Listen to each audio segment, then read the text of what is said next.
Welcome to the Heathrop Institute at the London Jesuit Centre for our exploration of the third branch of the RED, from Galilee to Jerusalem. My name is John Moffatt, and in these episodes we'll be reflecting on the first part of Jesus' journey as it is presented in the Gospels. But we'll also be making a few digressions and taking deep dives into some of the important theological and ethical ideas that emerge out of the Gospel narrative. In the last podcasts, we explored the fundamental Christian idea that the Son of God became a human being and lived among us.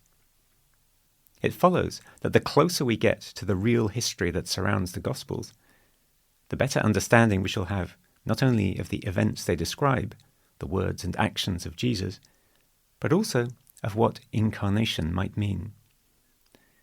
So we're going to explore, as best we can, some of the historical background to the Gospels. We also need to work out a plausible story for how the Gospels and the other New Testament texts were put together. As with the writings of the Old Testament, we must continue to be sensitive to the relation between the different layers of reader meaning developed through the Christian tradition, as well as the different layers of author meaning embedded in the Gospel text. We recognize that New Testament texts for Christians, just like Old Testament texts for Christians and Jews, lives in prayer and liturgy, and speaks in new ways to each generation. What any person makes of a particular saying or story of Jesus can be very powerful in their context. The commentaries of such readers, especially the many great teachers and theologians from Christian antiquity, have shaped the way Christians of subsequent generations hear those texts. However, with our rather sober analytical hats on, let us remind ourselves of the obvious. These later layers of reader meaning may be helpful and insightful. They may have been important in the development of Christian doctrine, but they will not necessarily be the same as the author meaning. Thus, it can enrich our own readings of the text if we follow the advice of the Second Vatican Council and explore for ourselves the possible context and purposes of the authors of the New Testament writings. An enormous amount of work has been done in the last century and a half by archaeologists and specialists in the world of so-called Second Temple Judaism. This includes all the different forms of Judaism that were around in the Jewish territories themselves, from Jerusalem to Galilee. It also includes the wider world of the Greek-speaking Roman Empire of the Eastern Mediterranean, whose cities, including the great Egyptian metropolis of Alexandria, hosted often large Jewish communities. This is the milieu in which Paul was working and writing, and in which the Gospels were most probably written and read. In the 1950s, there was a remarkable boost to understanding this period with the discovery of Jewish religious documents written in Hebrew and Aramaic and preserved in caves near the Dead Sea. You're probably familiar with some of these Qumran scrolls. These, together with the painstaking work of archaeologists and a careful reading of the contemporary parallel literature, have given modern biblical scholars new insights into the Jewish world of Jesus and the New Testament authors. Some of these discoveries allow us to read the incidents and words reported by the Gospel writers in ways that enrich our understanding not only of what the Gospel writers wanted to convey, but what those words and incidents might have meant to the women and men who witnessed them. Margaret Carswell has a wonderful exercise for explaining this to primary-age children, but it can probably work quite well for adults too. Picture 3 sets of figures on a long stretch of cloth. The first group represents actual events and their witnesses. The second group, already distant in time and location, represents the people writing their account of those events, like Paul or the Gospel writers. The third group represents us, even further removed in time and location, and as remote from the world of the writers as we are from the world of the events themselves.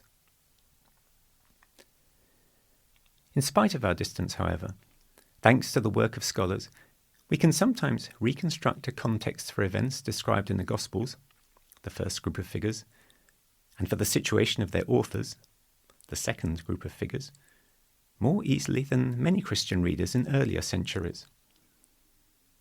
So let's begin. We'll look at the historical context to the Gospels. What happened in Judea between the return from exile and the time of Jesus? The Second Temple period in Jewish history means the time from 516 BC to 70 AD. The first date marks the dedication of the temple in Jerusalem by the Jewish exiles returned from Babylon, according to the book of Ezra. The second is the year that temple was destroyed in the wake of the Jewish revolt against the Romans. Between these dates, the Jewish people lived in the old Hebrew territories under three very different sets of imperial masters.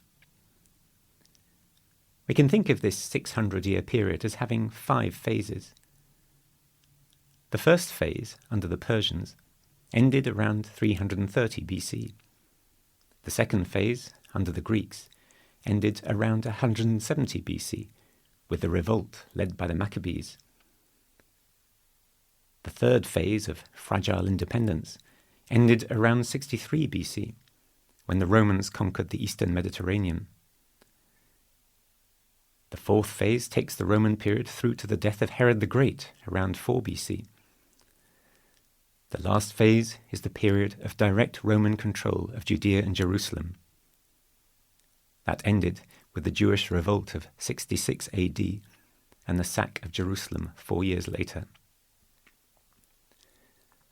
Phase 1. Cyrus and the Persians. Cyrus, the Persian king that Isaiah calls a Messiah, founded a huge empire. It reached the Indus Valley in the east and included Egypt, Mesopotamia, the Old Hebrew kingdoms, and what we call Turkey in the west. We know from the Cylinder of Cyrus written in Aramaic that the Persians adopted the policy of identifying the chief national god of each nation with their own supreme god, Ahura Mazda. Accordingly, they asked each nation to pray to their god for the good of the Persian Empire. We find echoes of Cyrus's proclamations in the book of Isaiah and in the book of Ezra. We get some insight into how that played out in Judea from the books of Ezra and Nehemiah, as well as the prophets Zechariah and Haggai. In the early days, Zerubbabel plays a role alongside the high priest Joshua. Zerubbabel is presented as the heir of King David, the living link between the last king of Judah from before the exile in Babylon and this new beginning under Cyrus. No surprise, then, that Zerubbabel is mentioned in the list of Jesus' ancestors by both Matthew and Luke. We hear how Zerubbabel started building the temple under Cyrus and his successor. The work was slow, and the temple quickly fell into disrepair. Much later, we hear how Ezra brought the Book of the Law, probably the definitive version of the Torah, from the community of scholars still based in Babylon. This may have been round about 440 BC. There is a great scene where Ezra reads out the Torah and translates it for the whole community in Jerusalem, who no longer understand Hebrew. However, a large number of communities in the northern part of the Old Hebrew territories broke away from the Judeans, though they carried on using the books of the law, and they still claimed descent from Abraham, Isaac, and Jacob. A big issue, highlighted in the book of Ezra, seems to have been intermarriage. Ezra, acting on behalf of the community of scholars in Babylon, seems to have insisted people should marry within the community. But of course, over the centuries, there had been significant intermarriage with other peoples from the region. The breakaway community set up their temple on Mount Gerizim in the heartlands of the old northern kingdom of Israel, also known as Samaria. Hence their New Testament name, Samaritans. The Samaritans make a significant appearance in the Gospels of Luke and John. As things evolved in Jerusalem, the Jewish communities ended up governed not by a king from the line of David, but by their high priest. He and his successors were drawn from the family line of Aaron and Zadok. Thus, the person who presided over the temple liturgies in Jerusalem also ruled the people. And the people defined their identity around allegiance to that temple and that city. Phase 2. Alexander the Great.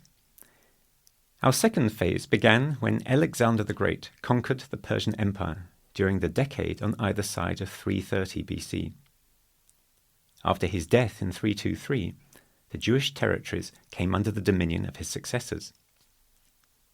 In earlier podcasts, we saw how important this second phase was for the evolution of Jewish theology. Up until this point, the main lines of cultural connection for the Judeans were with Jewish communities in Mesopotamia and Egypt, where the common language was Aramaic.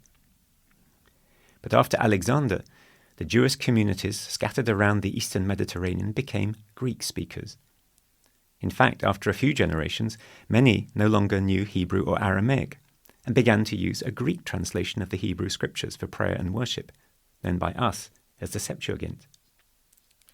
Jewish culture, even within the Hebrew and Aramaic-speaking world of the Jewish territories, became inextricably entwined with the surrounding Hellenistic culture. For many, indeed, Greek was chic. The first 2 books of the Maccabees appear in the Christian Septuagint. They were written after the brutal culture clash of 170 BC, and they are highly critical of all the movements towards acculturation. But they nevertheless give glimpses of how powerful the attraction had become even for the Jerusalem aristocracy during the reign of the Greek Ptolemy family, who were based in Egypt. The depth of that relationship with higher Greek culture is very important for understanding why Jewish and Jewish Christian thinkers and writers developed philosophical ways of talking about their faith that went way beyond the text of the older parts of the Old Testament.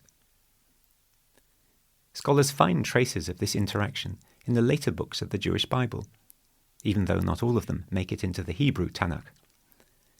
And we can find traces of common Greek philosophical ideas in the New Testament writings as well. Outside the biblical writings, we have Philo, the great Jewish philosopher of Alexandria, and a contemporary of Paul and the Gospel writers. He explicitly makes connections between sacred text and the ideas of contemporary philosophy. And he was not alone. By the time of Jesus, there was a plethora of extra-biblical Jewish religious writing which blends Old Testament and prophetic themes in a framework of contemporary Greek philosophical cosmology, as well as Greek plays on Jewish themes. But in the Jewish heartlands, round about 170 BC, the early Romance went badly sour. The Antiochus family had taken control of the Jewish lands from the Ptolemies. But when Antiochus IV raided Jerusalem unprovoked, this caused a major conflict between the Judeans and their Greek overlords. Relations worsened as a rival to the high priest manipulated the situation for his own benefit in Jerusalem. Eventually, Antiochus actively and violently attempted to eradicate Jewish worship from the region. This prompted a revolt led by the priestly family of the Maccabees. The crisis had momentous social and theological consequences. When the Babylonians had captured Babylon centuries before, the prophets had seen this as punishment for lack of faithfulness to God. But now, under Antiochus the Greek, Jews were being killed not for faithlessness, but for obedience to their faith.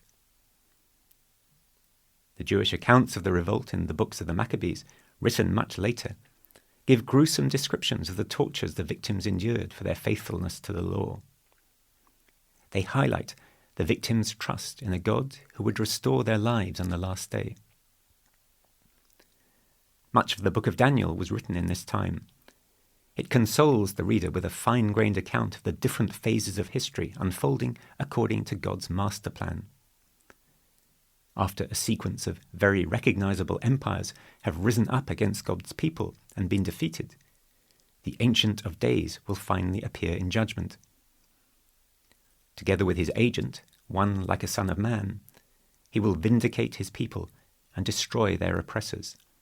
The world as we know it will be brought to an end, and the wise will shine like stars. The imagery of Daniel, with the evil empires envisaged as a succession of horned beasts, will be taken up by later Jewish texts, including the Jewish Christian text known as the Apocalypse or Revelations. Revelations also celebrates the triumphant eternal life of the martyrs, the witnesses to faith in Jesus. But back in 170, Antiochus was bankrupt and had problems elsewhere in his domains. So after a few humiliating defeats, he gave up and left the Judeans to their own devices. The years that followed were a chaos of regional campaigns among rival warlords. In the midst of this, the Maccabees and their successors of the Hasmonean dynasty carved out a powerful regional influence. The memory of the revolt, the victory, and the restoration that followed lived on in Jewish memory. It is still celebrated every year at the festival of the rededication of the temple, or Hanukkah. That memory and the colourful narrative theology of Daniel would continue to inspire different Jewish groups to attempt to overthrow the forces of alien empire in generations to come. Thank you for listening, and see you next episode.